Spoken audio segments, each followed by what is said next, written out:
Long ago, in a small village called Ufi, there lived a little girl named Eka.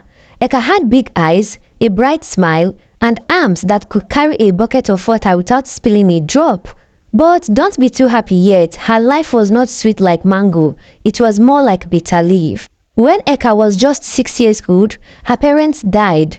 The village people cried, "Ah, so sad, poor child." But after 1 week, they all went back to their businesses like nothing happened. Her father's cousin, Uncle Tobe, and his wife, Auntie Mary, said, "Bring the girl to our house, we will take care of her."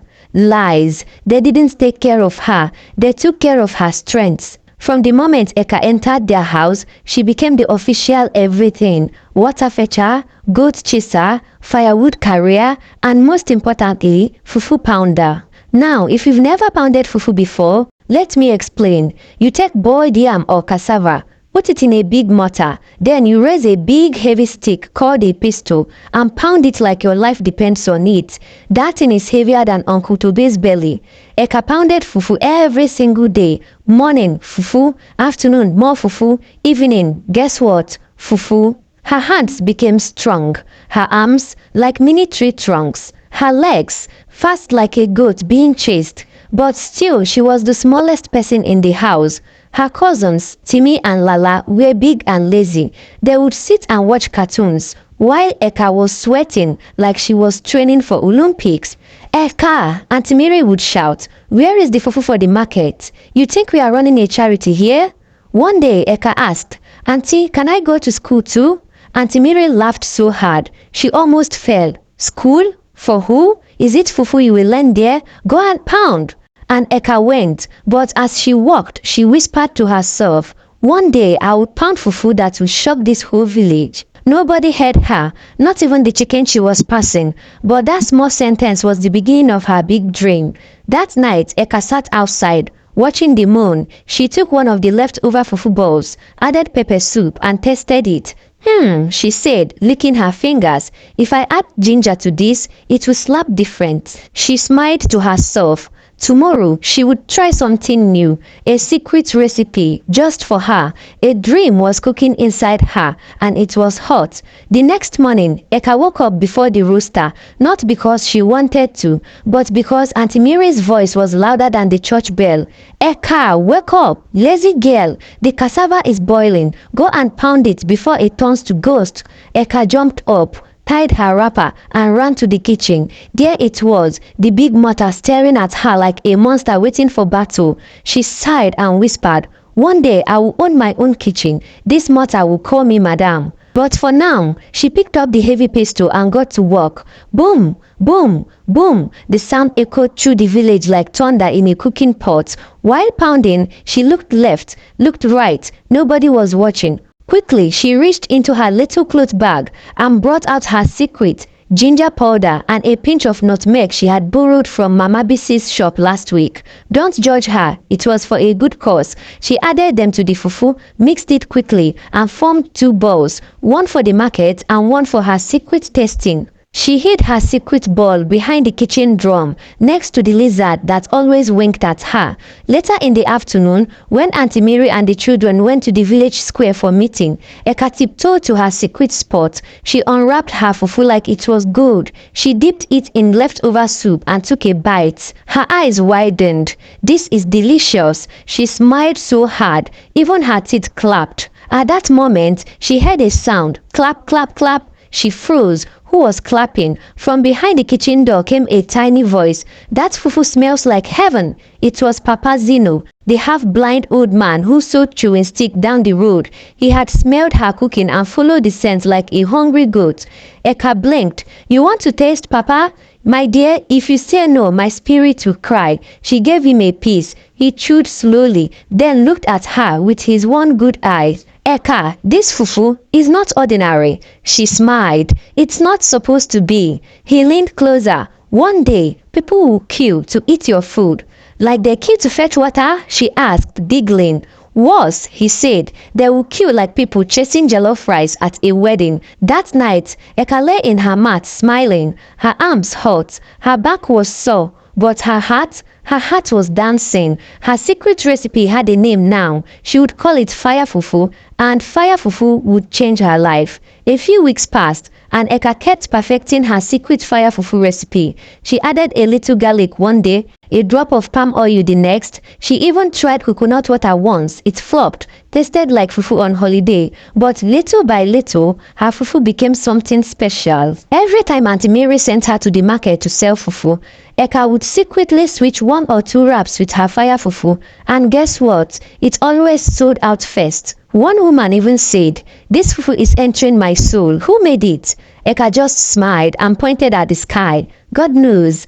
But one sunny afternoon, something strange happened. A tall man in a fine shirt and sunglasses came to their stall.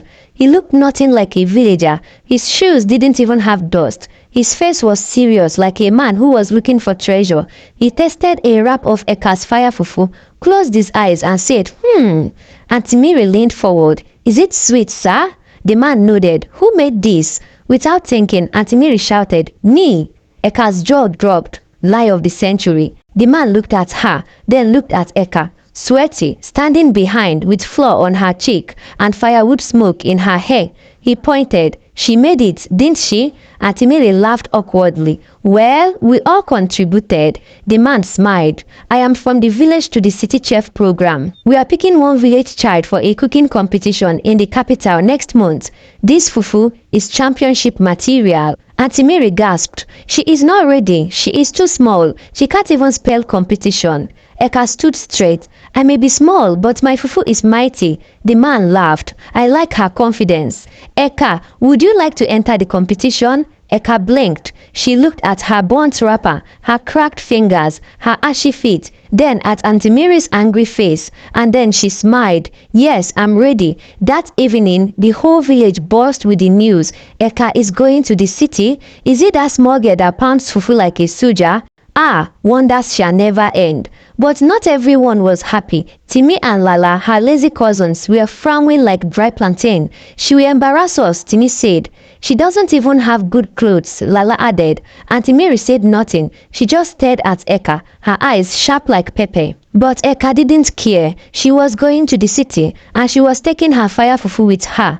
Eka had never left Ufi village before, so when the bus came to take her to the city, she almost fainted at the size of it.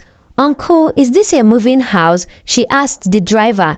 The driver laughed. "Just enter before it leaves you behind, Madam Chef." She sat by the window, eyes wide like a goat seeing a mirror for the first time. Trees, buildings, hawkers, everything was moving so fast. When she reached the city, Eka forgot how to close her mouth. The roads were smooth, the houses were tall, and everyone walked like they were in a hurry to win a prize. They took her to a hotel, a real hotel, with a bed as soft as puff puff, and a toilet that flushed with a song. "Ha!" she said, jumping on the bed. "This place is heaven with a mattress." The next morning, they took her to the competition hall. There were 10 contestants, boys and girls from different villages, all wearing clean apron and holding shiny cooking spoons. Eka's apron was 2 sizes too big. Her spoon, a borrowed one from Mama Chike's shop. The judges sat at a long table looking serious. One of them wore a bow tie. That's when Eka knew this was not joke time. "Today," said the announcer, "you will all cook your best local meal. You have 2 hours. Your time starts now." Eka didn't waste a second. She went straight to her cooking station and began. She boiled the yam, peeled it quickly, and poured it into the mortar. Boom, boom, boom. Everyone turned. Who was pounding like thunder? It was Eka. Her arms moved like a machine. Even the cameraman forgot to breathe. She added her special spices, stirred her soup, and shaped her fire fufu into soft, round balls like small clouds of magic. Meanwhile, one boy named Babaji was trying to show off. He flipped a fish in the air and it landed on the floor. The audience screamed. Eka didn't even blink. She was too focused. When time was up, the judges tasted each dish. Some nodded, some frowned, but when they got to Eka's plate, everything changed. The woman with the bow tie took one bite and froze. "Who made this?" she asked. "I did, ma," Eka said, standing straight. The woman dropped her spoon, stood up and said, "This is not food. This is art. This is love. This is the winner. The whole hall clapped. Cameras flashed. Eka blinked. Wait, I won? Yes, said the announcer. You are the new young chef champion.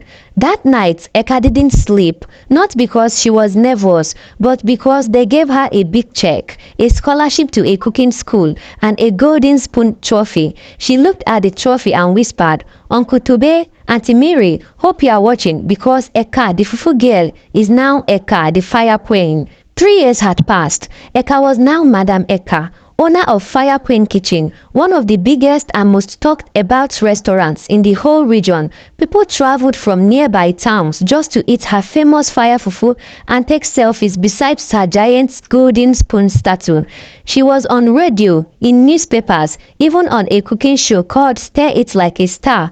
But back in Ofi village, things weren't smiling for everyone. Uncle Tobe and Auntie Mary's food business completely finished. Their stall that used to sell fufu and soup was now just a broken bench and rusty umbrella. Customers had disappeared like Hamatan breeze. People said their food became watery and tasteless. Word on the street was, if it's not fire fufu, forget it. Now, jobless and broke, Uncle Tobe and Auntie Mary were moving from compound to compound, looking for small contracts. And as for their children, Timmy and Lala, they had finished secondary school, but nobody wanted to hire them. Then one hot Tuesday morning, they all walked into Eka's restaurant. Heads down, hands wringing, eyes full of shame. They stood in front of the counter like visitors at a police station. Eka was inside her glass office upstairs, drinking zobo and reviewing a mini draft titled Swallow Saturdays. One of her staff came knocking. Madam, there are 4 people downstairs who say they know you. One auntie with scarf and frown. Eka already knew. She stood up slowly, strengthened her dress, and walked down. Her heels clicked like a queen's drum. When Uncle Tobe saw her, he smiled awkwardly. Eka, our daughter. Good afternoon, Eka said, voice cool like fridge water. Auntie Mary stepped forward. We heard you are doing well. You are really making us proud. Timmy and Lala just stared at the floor like it owed them money. Actually, Uncle Tobe continued, things are hard. Our business crashed. Nobody wants our food again. So we are wondering, maybe you could help us. Give us something small. Or even work. Eka looked at them. No anger, no shouting, just calm.